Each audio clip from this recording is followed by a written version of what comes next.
24 minutes in, there just might be some stuff to clean up there. Hang on, I got an idea. Are you ready? Yeah. So anyway, sorry about that. I had a rat at my house there. That's as long as you make some burgers out of it. Yeah, rat burger. There's a rat burger? Yeah. The giant rat climbing all over my radiator and making a bunch of noise on the speakers. But everything's fine now. It's been taken care of. I murdered it with my teeth. Perfect.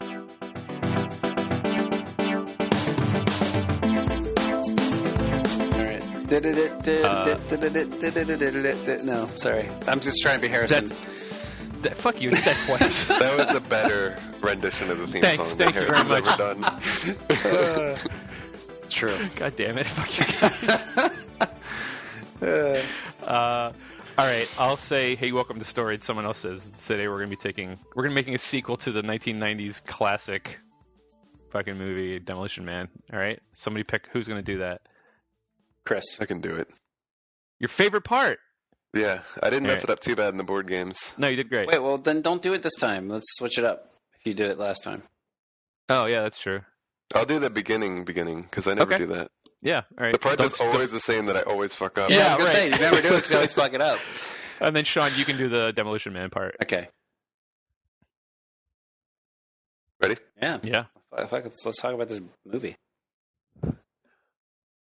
Hi, and welcome to Storied, the podcast where we take a story or idea from one medium and turn it into another medium.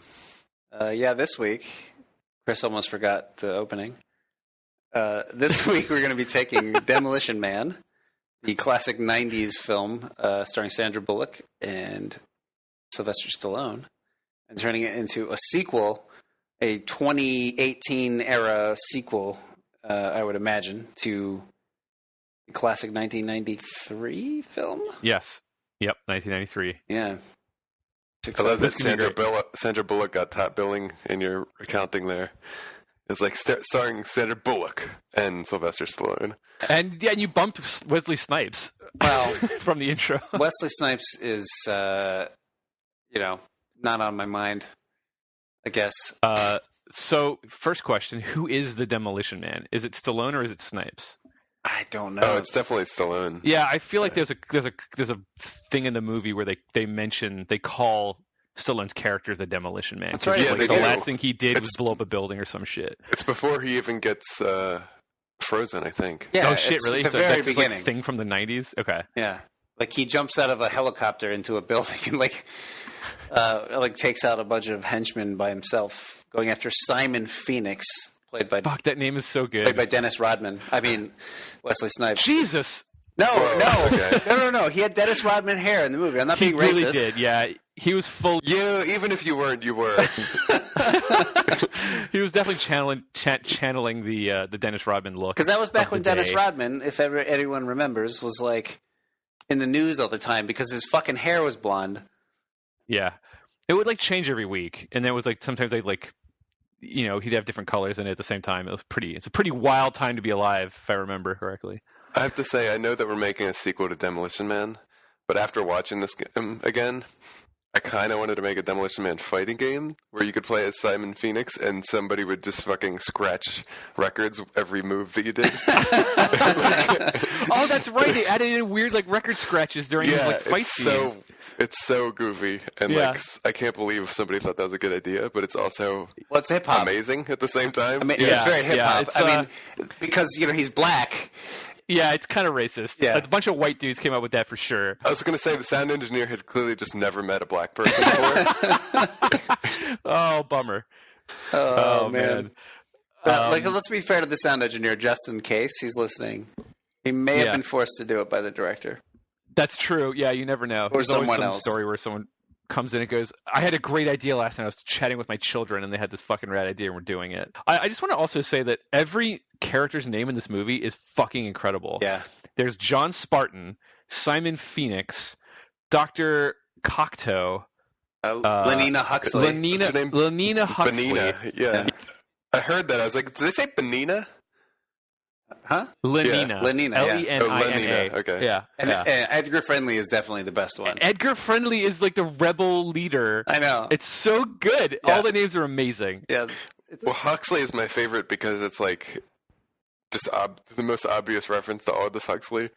Yes. And you know that the screenwriter was like, this is 100% Brave New World. This is definitely like such a the deep 90s. reference. Yeah, this is the 90s action movie reference to Brave New World, which is a real fucking weird movie to make from that novel. Well, the great thing too is that like I can imagine them sitting back and just going like, how do we capture the essence of this character with a name? And like John Spartan's like, well, he fights, Spartan, and then Simon Phoenix, well, he came back from the dead, Phoenix. Lena Huxley, she likes jingles. Like I have no idea why it's related. You know what I mean? Yeah, it's not at all. Yeah. Oh God, the jingles thing I totally forgot about. With fucking Benjamin Bratt is like her partner, and Alfredo Garcia is the character's name. Oh yeah. And like they're singing the fucking like some hot dog song or something in the car, and like that's the music they listen to. Oh fuck. Yeah. It's bizarre. It's such a great movie. It's such a bizarre. So the picture of the future is that Taco Bell is the only restaurant somehow. Like even that was your pitch. They won the franchise wars. Yeah, they won the franchise wars, but like, what does that mean? Right, I know they reference all this shit completely just off the cuff and never mention it again, which I actually think is a really good way to do world building, which just leave space to wonder instead of answering every question. But like, were the franchise wars because of the earthquake? Well, it's because a lot of the precipitating event is the earthquake, right? Yeah. So Los Angeles becomes San Angeles because Los Angeles moves up to where San Francisco is, theoretically. No, San Diego and Santa Barbara. I'm reading the wiki. What? Los Angeles, San Diego, and Santa Barbara. Yeah, it is. Okay. I just watched it on Wednesday. Sorry. It's okay. There's other places with San in the name. Yeah. But the weird thing to me about the franchise wars is that completely forgets about every other restaurant that's not like a KFC or Chick-fil-A. Right. Any independent restaurant, just fuck them. Every single other restaurant was taken over by Taco Bell. Right. Even like the mom and pop, like in like Italian foods, or everyone else was just like, okay. Yeah. Subway. Yeah. They're just like, guess I'm eating the Taco Bell now. And they also sat down to eat there. Like, so it's like super fancy all of a sudden. Right, but every restaurant's a super fancy sit-down restaurant now? Like that's so I guess like what's interesting is that they didn't just blow up like, okay, we're going to knock down this McDonald's and put up a standard Taco Bell. It's like it's going to be McDonald's and serve McDonald's food, but we're going to call it Taco Bell. So I guess all of the like the 5-star like Michelin 5-star like incredibly expensive restaurants in the world are just Taco Bell, but they serve the normal food, but their logo is the Taco Bell logo. Yeah. They didn't like everyone has to eat like shitty Taco Bell food. It's actually really nice, but it's under the Taco Bell brand, I guess. Like they just bought out all the brands and let them just keep doing what they were already doing. I think you're giving it way more thought than they put into it. Fine. Yeah. That's a good theory. So I'm here for some serious film discussion, some cinematography discussion here about the franchise wars. What the fuck does that have to do with cinematography? I don't know. Nothing. There was a beautifully framed shot of that Taco Bell door. Thank you. Yeah. That neon sign was incredible. Oh, anyway. So how the fuck are we going to make a sequel to this movie? Because first of all, they have to get frozen again. Yeah. No well, reason. Simon Phoenix is dead, though. No. For some reason, he survived. No. Okay, so Chris, even though he got frozen and his head got kicked off. I was going to say, like, remind me, because I know he gets frozen in the end, but I'm like, doesn't he get shattered at like T-1000 into 1,000 pieces? He at least kicks his head off and his head shatters into 1,000 pieces. Fuck, that's such a good 90s way to finish the villain off. Jesus Christ. Well, it's like somebody so saw Terminator 2 and they were just like, oh, we got to have that. They're like, well, we can't do that. They already did that. And they're like, let's just do it anyway. Though? Yeah. We're just gonna freeze I him and appreciate blow him that up. this movie doesn't give a fuck. Like this movie it doesn't give a shit. No. It just is. It's got this weird satirical commentary on society, but it's also a stupid action movie with Sylvester Stallone. Like it's so weird. Well, it's really clumsy and to its benefit. I mean, I love Demolition Man. I'm not gonna lie. I think it's maybe one of the most underrated films made in the 90s, if not ever. Bold. Well, and I say that just because it's so enjoyable to watch, even though it's really stupid. Do you know what I mean? Yeah. Like, I can't say that about a lot of things. Like, I don't like Fast and the Furious movies. Sorry, people who like Fast and the Furious movies. I think they're terrible. And it's just because the dumbness goes over a level where it's like they're trying to take it seriously at the same time they're having their dumb shit go on. Where it's like, this movie doesn't try at all to take it seriously. It's just like, even in the little details, like Simon Phoenix by the end is wearing like fucking motocross tires as armor for no reason. Like, that's right. He dresses up like all the weird underground people. Yeah, like the rebels who don't want to live in. Fuck. He thaws out a bunch of other bad guys to like help him. Fuck, that's right. They're just wearing Mad Max uniforms from like a different movie. Essentially, yeah. God. It just like in the movie, it's like in that amount of like in what Sean's talking about. It literally just has fun with itself. Yeah, and it's like impossible not to have some of that rub off on you when you're watching it. You just have fun. Yeah. No, I agree with that. Yeah, and then every idea they had, they just threw in there. It was like, when a car crashes, what happens? Fills with foam. Fills with foam. Yeah, like no, that seems really dangerous. What if you had just a rear ender fills with foam? Fuck it. Right. It's like it works perfectly in the one specific instance it happens in the movie, but in any other thing that would happen in just like real life in that world, it would just be the most inconvenient shit. Like someone just taps your bumper and your entire car fills with fucking foam.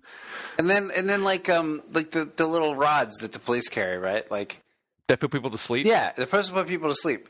But also, they can electrocute water to the point where it blows up fucking cars that are nearby. Yeah, you can stick it in the gas tank. Right, yeah. So it's like, okay, that's pretty dangerous. Like, what level is this thing actually at? And I just see somebody, like, looking at the director and asking him, like, this doesn't work. You can't just have this thing, like, be a tiny thing you touch to somebody's head and they pass out, and then all of a sudden it blows up a car, and he's like, fuck it. Yeah, well, you're thinking too hard about this. Yeah. Like, or I bet he had, like, a really specific and detailed explanation of why it works. In his head. That's he had like also some possible, weird head like logic of like no you understand, it's like an electrical shock that knocks them out, so it's like electric, man, just fucking go for it. Yeah, it is electricity. All right, so and also they keep all of the guns loaded in the museum. Yes. The Hall of Violence, I think it's called. Oh yeah, and it uses like the Diablo font with like the cross through the O. It's like really like ancient. Like it's supposed to be medieval, right? Like yeah. The hall. It's the Hall of Violence, right? I think you're right. Where we have the good boggle scene. Oh, what's my boggle? What's my boggle? Anyway, we've made that joke like 3 times on 3 different podcasts now. So, we're 15 minutes into this episode. We should probably like decide how we're going to do this. Demolition Man 2. How are we doing it? All right. So first of all, I think Simon Phoenix is not in the movie. I know that's blasphemy, but like he's got to be a new villain, right? It's somebody his else. Brother Hans. No, that's pretty good. Hans Phoenix. But no, fuck. Is that a Die Hard reference? Yeah, of course it is. Excellent. So, but like, it's got to be somebody else John Spartan put away who's still in the jail. Yeah, you know what I mean? Who's way more dangerous, right? Yeah, and he gets out when John Spartan's an old man. Yeah, right. Like, and Nina Huxley is there, and they're like they had a relationship, but it's over now. Yeah. Oh, definitely. Right. Well, especially since now that the differences in their ages is a lot more obvious because Sylvester Stallone's like 400 years old. Well, I was wondering too. I mean, maybe this is getting ahead of the conversation, but at the end of the first movie, like John Spartan, like just changes the entire world from being this utopia back to being like this, like, hey, we're flawed, but it's okay. Like everybody, like Benjamin Bratt has this entire character development arc off screen. Yep, where he just shows up in the undergarments of the below world. Yeah, he's like, you know what? Fuck it, I'm actually into this. Yeah. So like, maybe this is getting ahead of the conversation, but has the world kind of kept going in that direction? Well, the real question is, and this is something that's never answered in the movie, is that all of this whole situation is just in one like tri-county area, right? It's like the San Angeles area is this way because of the earthquake. But what about the rest of America? Like, what's going on in New York? What's going on in like fucking the middle of America, right?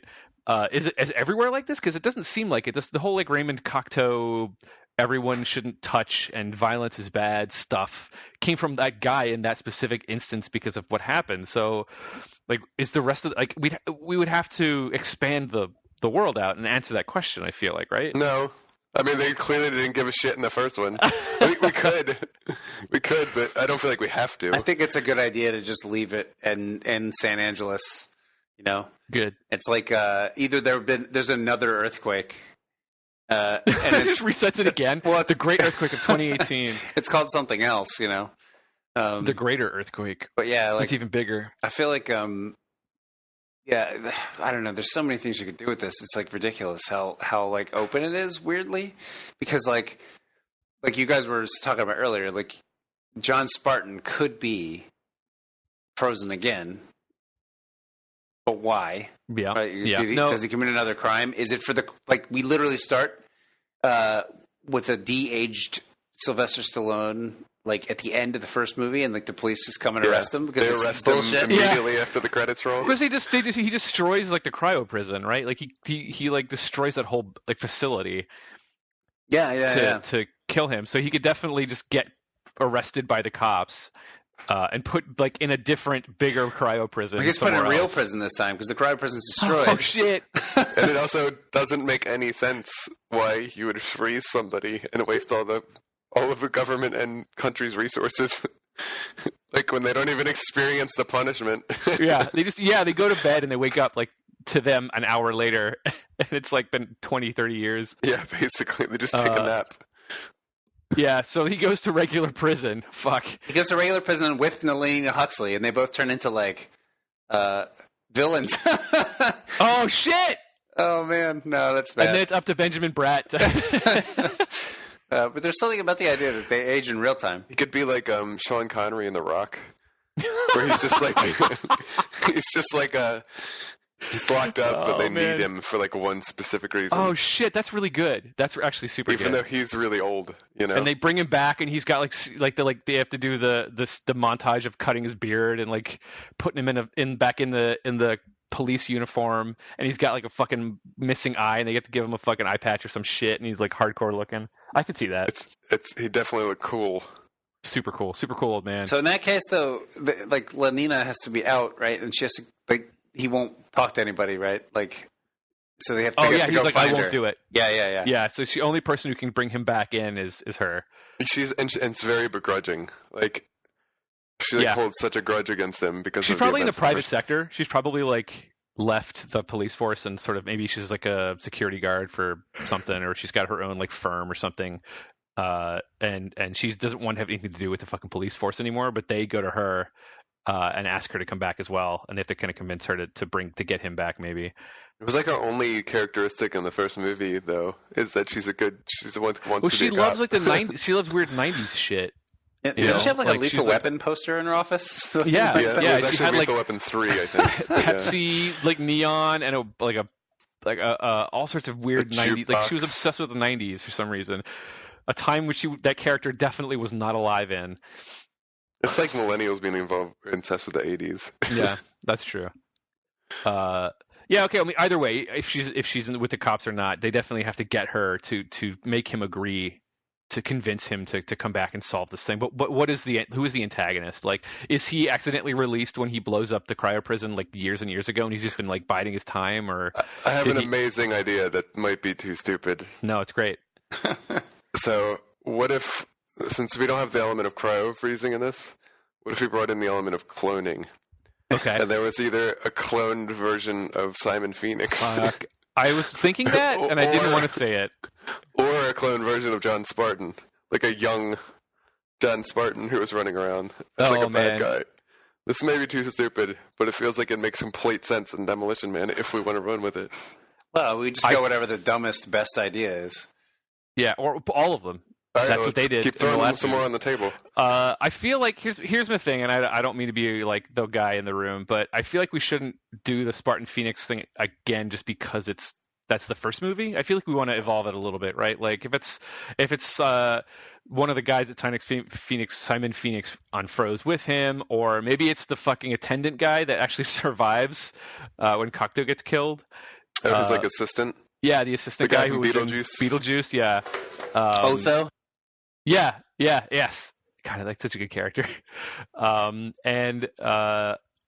Maybe like it's a similar thing. I like the idea of bringing Stallone back, and he's old and grizzled and shit. But I don't think we should bring back Simon Phoenix. To Sean's earlier point, I think it needs to be a different person. I got an idea though. Yeah. What if the villain is Edgar Friendly? Oh, that's interesting. Dennis Leary. Yeah. So he gets Dennis Leary in. He was a villain once in Judgment Night. I don't know if anybody saw this movie. It's really racist. Anyway, Bummer. It's a white panic movie about a bunch of people who get trapped in the ghetto and they have to get out. But Dennis Leary is the bad guy in it. Oh man, it's really weird. I was thinking that like what you could do is Edgar Friendly, becomes like a cult hero or something, and he becomes sort of revered, and then he like gets raised up into a different lifestyle than he's used to, and then he becomes the man. You know what I mean? Yeah. I'm into that. In order to protect his manhood, so to speak. So like the whole point of the first movie is to stop Wesley Snipes from killing Edgar Friendly. So in the second movie, clearly you have to kill Edgar Friendly, and then we can definitely have some like I should have just fucking let him do it. Oh my god! And they have to get Wesley Snipes to help him. Oh shit! What? Okay, and then you need to clone him. That's why we get the clone in there. Yeah, there you go. Yeah, it's like a buddy film. All of a sudden they're on the same side. Yeah. Which is the fucking like second movie thing to do, right? There's a like the villain and the antagonist, and protagonist in the first movie have to team up against an even bigger, deadlier threat in the second movie. Like that is fucking definitely a thing that happened a lot in movies in that era. I want to do this now. That's fucking perfect. Okay. So let's rewind and recap because we're not done yet, obviously, but we've set up some pretty decent tent poles I want to go over. So we have Sylvester Stallone as John Spartan in prison again for destroying the cryo facility and causing all of this fucking mayhem to kill off Wesley Snipes' character, right? Phoenix. Yeah. Fuck, Phoenix is going to rise again for the third time. God, fuck me. His name is apropos. Yeah, there you go. It's almost like they named him that way for a reason. I'll let you do your recap, but I have an alternate suggestion to that. Oh, well, please pitch it now. Well, I was going to say, so it's not so goofy so that it's Simon Phoenix somehow cloned, and then also the same age as Wesley Snipes is now. No, Chris, please. I'm going to pitch you a thing that's going to get you on board with this idea. I was going to say it could also be his son, some other Phoenix. Yeah, it's got to be like Chad Phoenix or Junior, Simon Phoenix II or some shit. And just because he was in Creed and because of Black Panther, I just imagine Michael B. Jordan being Simon Phoenix's son. Yeah, but wouldn't Simon Phoenix's son be older than Simon Phoenix when Simon Phoenix was originally unfrozen? No, he was also frozen. Not if he had sex in the time that he was out, which he almost certainly did. Excellent. You're probably right. Excellent. So he isn't frozen. He is just from that era, from like the 2030s or whenever the movie takes place. Yeah, what if for some reason when he was doing well, and then when John Spartan got let back out, like it fucked up his whole life. There's no way you team up with him though. There's no way you team up with your father's killer who like fucked your life up. To like, there's no way you would do that. What if they're both in prison and they get into like a huge fight and he almost beats John Spartan, and then when John Spartan is like Huxley comes back to him, he's like, you have to make a team, and he's like, I mean, like the best killers or whatever, and he's like, this guy almost beat me, and he's like, I can get you out of prison, and we can get past this shit. I love that your pitch for him is just him saying, this guy almost beat me. Yeah. Fuck. Sean, what is your thought to get Chris on board though? So, like, that's an interesting thought. No, I do like it. I do think it's good. But what I was going to pitch was you're missing the scene where John Spartan gets out of prison.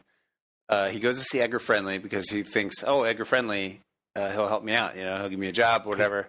Edgar Friendly like doesn't even like see him. He, like casts him out. You know, you see him like watching him on the security monitor, getting like thrown out of the building. And then John Spartan's pissed. And then later in the movie, when they realize that he can't beat Edgar Friendly on his own, he has to go to the abandoned ruins of the cryo facility and find Simon Phoenix's head. Oh man! Somehow still frozen. Which, yeah, it's still frozen because of whatever gel that is. And he takes it to some kind of new mad scientist character to get it reanimated. They put it on a different body. Oh God! Fuck. Wait, why does he do that though? Like, why does he... No, hang on. I got a pitch for this. So, like, he basically realizes when he gets to the facility that one cryo tank where Simon Phoenix's head landed has been active and has been teaching him pacifism. Oh my God! For 45 and how years. to play Boggle. Yeah. So, like, he comes out and he's actually good. He's actually a good guy. And, like, the problem is that you have to get him to turn into a bad guy. So you have to like reteach him how to be a murderer. Yeah. He doesn't want to kill anybody. Fuck. Okay. Here's my big question to you: does he come out of the clone tank with blonde hair? Yes, but he immediately changes it to whatever the fashion is in 2017. Got it. Okay. Perfect. Yeah. Well, I kind of like taking that and running with it. What if like Friendly has like risen to power and stuff, and he's losing popularity, and it's kind of like he just becomes Cocteau basically. Like he's really, you think he's the good guy at first, yeah. The guy who's like the savior of the city. Yeah, that's and great. then like he's starting to lose popularity, and he stages like a new villain basically to like threaten everything, and he like lets Spartan out to be like the fall guy. Again, is this the same plot in the first movie? Takes care of the villain, yeah. And then in that process, he gets Simon Phoenix, and then Spartan like just figures out that Friendly does it. So then Friendly finds Phoenix and starts to revert his programming one more time. So like it just unravels that Friendly is the bad guy. The setup is just, what if the first movie happened again? Yeah, it worked for Die Hard too. What if this time, guys, I got it. What if this time there were 4 seashells? I really want to know how you use that, because there's no way that's not painful. Yeah, I don't. Probably some sort of scraping mechanism that I'm not interested in learning about. I always imagine it was just like a portable bidet. What? Yeah, it's like a bidet. Like you put the 3 seashells under your ass and it just cleans it. Like, you know, there's like so it's just an aesthetic choice that they look like seashells. It's not it's not a functional choice. I would imagine. Like they just look like okay. I can see that. It's like a decorative soaps essentially. Yeah, you know what? Perfect. I guarantee you that's where they got it from. Like 100%. Somebody was like, I don't understand what these fucking. Do you remember in the 90s? Like those seashell soaps were everywhere on the back of people's toilets, right? Yeah, like my mom had some. My grandma. Oh yeah, had some. they were everywhere. Like you couldn't go into a bathroom, and you weren't allowed to use them. No, right? No. If you use them, your mom would be like, "What the fuck? Those are decorative." Yeah. They smell like death and soap, and they're definitely not for using. So yeah. Yeah, that's just... definitely someone while making this movie, in the writer's room, they were at someone's like house, and they went into the bathroom and they like saw the 3 seashell soaps, and they probably like, how the fuck where's the soap? How do I use these? And he probably yelled out into the hallway like, how do I use the 3 seashells? And the guy is like, aha, perfect. And he wrote in his notebook 3 seashells. Or better yet, he went to the bathroom. There's no toilet paper. He looked at the decorative soaps. He wiped his ass. It's like, this is kind of refreshing. I kind of finally. I hope this takes off in the future. Yeah. Fuck. Oh, that's amazing. Good. Okay. I like Friendly as the villain. I like him sort of following the same footsteps rather, as Cocteau. But like Cocteau was like super pacifist, very like polite to the point of absurdity, almost like a cult leader, you know. But I like the idea that Friendly is like trying to push what he believes is the best vision for San Angeles forward, which is very different, or like the opposite. And you know, like it's not like people are running around like as 80s style thugs spray painting shit on the walls everywhere, but he probably has a very specific vision for what he wants the city to be, which might be very different from Cocteau, but he's probably still like that sort of authoritarian. There's one right way and everything else is wrong. And I could see that. I could see him easily fitting into that mold of that kind of antagonist for sure. Cool. Thanks. Yeah, I mean, I think you're right. I think that, just the thing that's cool to me is like John Spartan needing to find, like, needing to get to the point where Simon Phoenix is his solution, right? Like, that's what the story is about. And then, like, the two of them sort of, like, fighting alongside each other for a while, and then Phoenix reverting to his true nature, and then having to fight again, and then maybe he turns at the end, and kicks John Spartan head off. I don't know. I was going to say at the low point, John Spartan should get frozen again, and Huxley has to save him. Fuck. Yeah. No more cryo shit. No, it would be so good if it was like midway through the movie they got frozen and they woke up in a different world where Simon Phoenix was the king. You know what I mean? Oh, yeah. It was like Phoenix's future. Yeah. Oh, my God. Like This is just two different movies smashed together. Yeah. Yeah, exactly. It's like Buzz's future. Or Biff. Sorry. Buzz. You're thinking of Home Alone, dude. I was actually thinking of Toy Story, which is even dumber. He reactivates Simon Phoenix, effectively recloning him from he's like a shard of his head, right? Or his full head. Oh my God! Hold on, I'll let you finish. But I just got an amazing idea. Okay, good. Yeah. So he brings him back, and everything's like, "That's a bad idea, John. John, that's a terrible idea. What the fuck?" He's like, "No, it's a great idea. Like, this is going to work real well."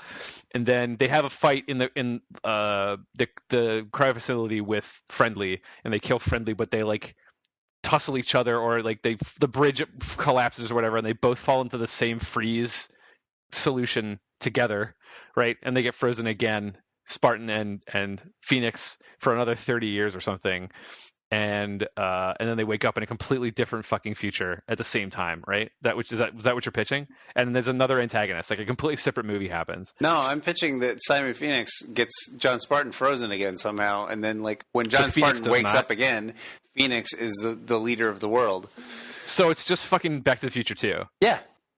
Okay, got it. I have another complication that would make that even more Please, interesting. this is so good already. Just throw it on the pile. They take Simon Phoenix's head and they put it on like a robot body, so he's like cyborg Simon Phoenix. So it's just fucking. It's just RoboCop 2. It's just Kane from RoboCop 2 with like his brain and his eyeballs like controlling a robot. He's still got Simon Phoenix. He's still got Wesley Snipes' head, but he's got all these new. That way you can have all these really fun moments where he discovers all the gadgets on his robot body. He accidentally shoots a missile and goes, "Whoops!" Shoot his foot off and like, hit somebody in the balls at like 100 miles an hour. I'm only signing on to this if we do this in 90s style stop motion that all the robots from the 90s did. Sure. I'm for it. Cool, I mean, practical effects all over the place. Yeah, we'll do like a Last Jedi style CG puppet. Perfect. It's gonna be, and then like whenever the robot gets injured, it's gonna have like the practical effects of like the first Terminator, where it's clearly just like a sculpt of Arnold Schwarzenegger's head. Yep. Yeah. Perfect. We'll employ a lot of twins for like mirror shots. You know. Yeah. This movie makes no sense, and I love it so far. So let's just Simon keep going. Phoenix 2.0. Yeah, I'm super into it. So he rules the entire world. Has he like? Are we actually going to expand out the story, like I said earlier, or is it just he rules like the San Angeles area, and somehow the National Guard has not been brought in? San Angeles. I think he's. Okay. But he's making a run for the whole world. he's going to be in a presidential election. He's like Randall Flagg in Las Vegas. Like he's just taking over San Angeles, and he's building his like phase one of the plan. Yeah, he's just building his big outcast. Fuck! What if? Army. Oh my God! Okay, this is really stupid. This is actually really stupid. What if the cryo prison technology went wide? Like it actually was wildly successful, and there's cryo prisons all across America, and he's going to like release all of the worst prisoners from all of them, so that he can have a fucking like prisoner army to take over the country. pretty. That sounds like something Simon Phoenix would do. Yeah, there you go. That's the real big. stupid. That's what they find out at the end. That's the reveal. He has to stop. That's the ticking clock. That's the crisis climax. Perfect. That if he can do that, like they know he's going for the whole country, and they just don't know how, and they discover that that's how it's happening. And when all these guys wake up, they all say when they go out and they go to fight, they say, "What's your boggle?" to everybody. Yeah, that's the like subliminal training they've all gotten. Yeah. Well, that's when they have to like spout their oath or whatever, Like he goes to each soldier and he's like, "What's your boggle?" And he's like, "My boggle is to serve Simon Phoenix." It's like Fight Club. That's amazing. Yeah, essentially, yeah. Fuck, that's so good. Oh, man. I want to really quickly just call out in the Demolition Man wiki page, which I have open, there's the cast, and on the cast list is Trent Walker as Boggle Guard, which I think is fucking awesome. We gotta get Trent Walker back. Yeah. He's a Trent bigger Walker has to role. come back. Yeah, he has a whole Boggle sequence. So how are we going to wrap this up? I feel like the one other thing we should talk about really is like the other way we could go if we wanted to just completely throw a wrench into everything we've discussed so far. Mm-hmm. Demolition Men? No. That's what it should be called, though. Because oh, shit. Yes, that'd be an amazing film title. Correct. Yes. You did it, Chris. That is the title of this. That's going in the tweet. Yeah, it's good. Or it's funny that you say that because what I was thinking was, what if Lenina Huxley was the Demolition Woman in this one? Like, that was my other thought too. Yeah. That's pretty good. Yeah. I mean, it's like the Ocean's 8. Yeah, it's very trendy. It's Ghostbusters. Yeah. It's Ocean's 8. And it's Simone Phoenix. Oh man. Yeah, she fights Simone Phoenix, so she becomes. Yeah, obviously. She's Lenina Spartan now, right? Oh yeah, right. Fuck. God damn it. Yeah. And that's very good. And side note on that topic, there's a whole scene where John Spartan like really mourns like the death of his wife and how she was banging on the ice, and then like not a day later he's totally ready to have sex with Huxley, yeah, like for sure, like with no reservation. Like he's like, yeah, of course.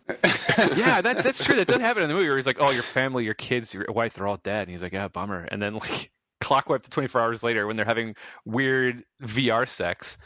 Oh man, he's all about it. I got married too, and like, what does that marriage look like in this world, right? Like, yeah, they like were bonded over like a significant traumatic like events. But they have like to change that, right? It's like marriage in this world is where you exchange minds. So like, Lenina Huxley is inside of John Spartan's body. So like, there's a bunch of like, and vice versa. Yeah, exactly. So there's a bunch of farcical comedy at the start of this where they get married. And like Lenina Huxley is inside his body, and he's inside hers, and he's like feeling his boobs all the time. Like that's all he's doing. And she's like, "I can pee standing up." Yeah, and all those really good just genius comedy.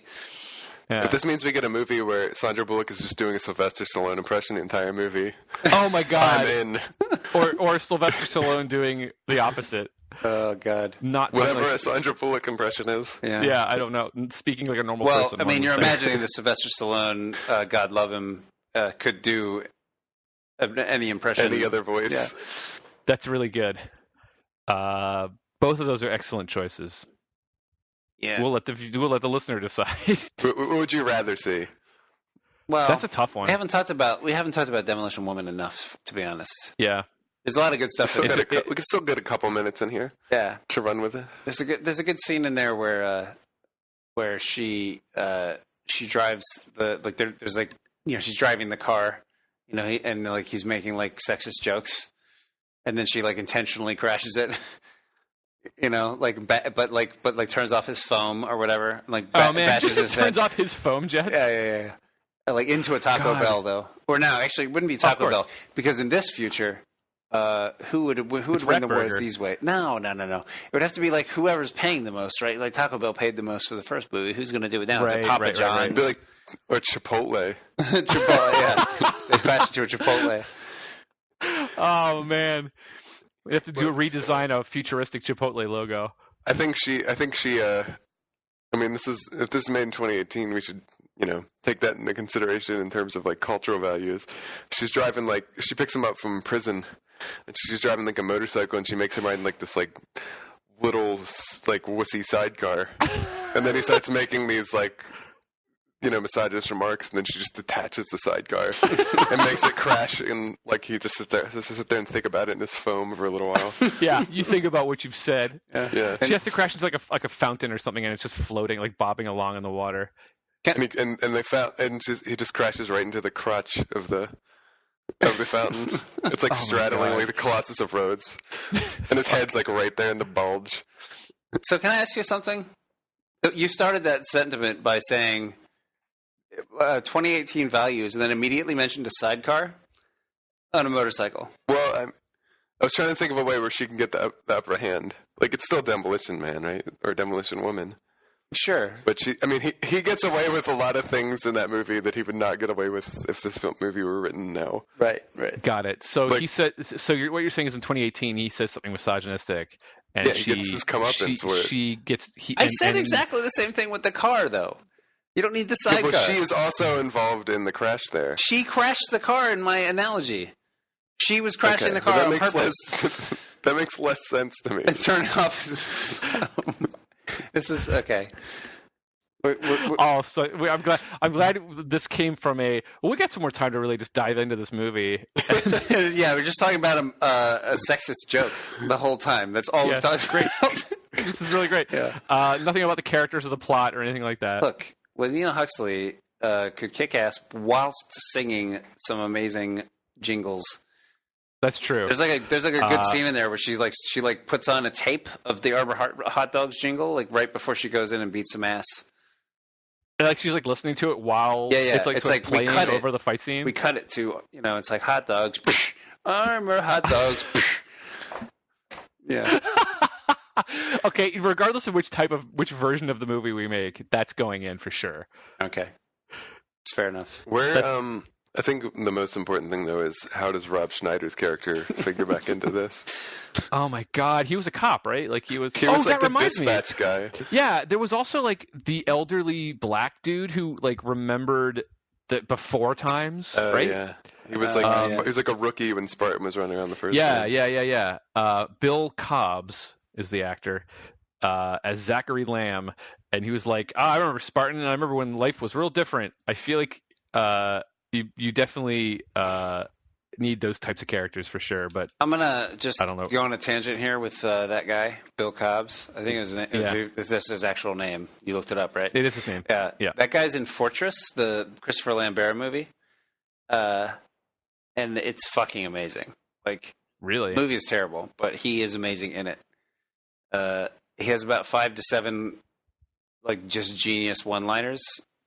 One of which is just fuck the dumb shit. I would highly recommend watching it. Yeah. We also okay.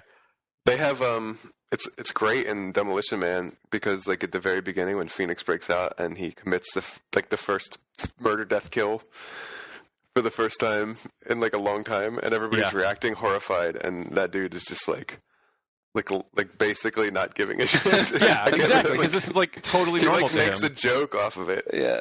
Like he's like everyone else is just horrified, and he's like, "It's nothing compared to my day," or whatever the hell he says. That guy's good. He should have been in more movies. Yeah. Demolition Men 2: Blood Yarn. It's not the best, but it's not the worst. Demolition Man, high thread count. I don't know why that came out of my mouth. Yeah, he's not making sheets. Yeah, I know. For some reason I thought like high death count. Demolition Man 2. Yeah. High threat count. This is what you get. This is the kind of gems you get when we go to a monthly release schedule. This podcast I'm declaring over. Okay. Well, this episode or the whole series? Let's see. Let's see how things go next month. Okay. Well, thanks for joining us this week on our Demolition Man or Demolition Men, I guess, episode. Thanks for listening, and tune in for the next episode. Storied is Sean Ainsworth, Chris Rebbert, and Harrison Pink. And our music, as always, is by the amazing Jared Emerson Johnson. If you'd like to find out more about us, please follow us at StoriedCast on Twitter. And if you have any feedback for the show or any ideas for future episodes, please email us at storiedcast@gmail.com. Have a good day!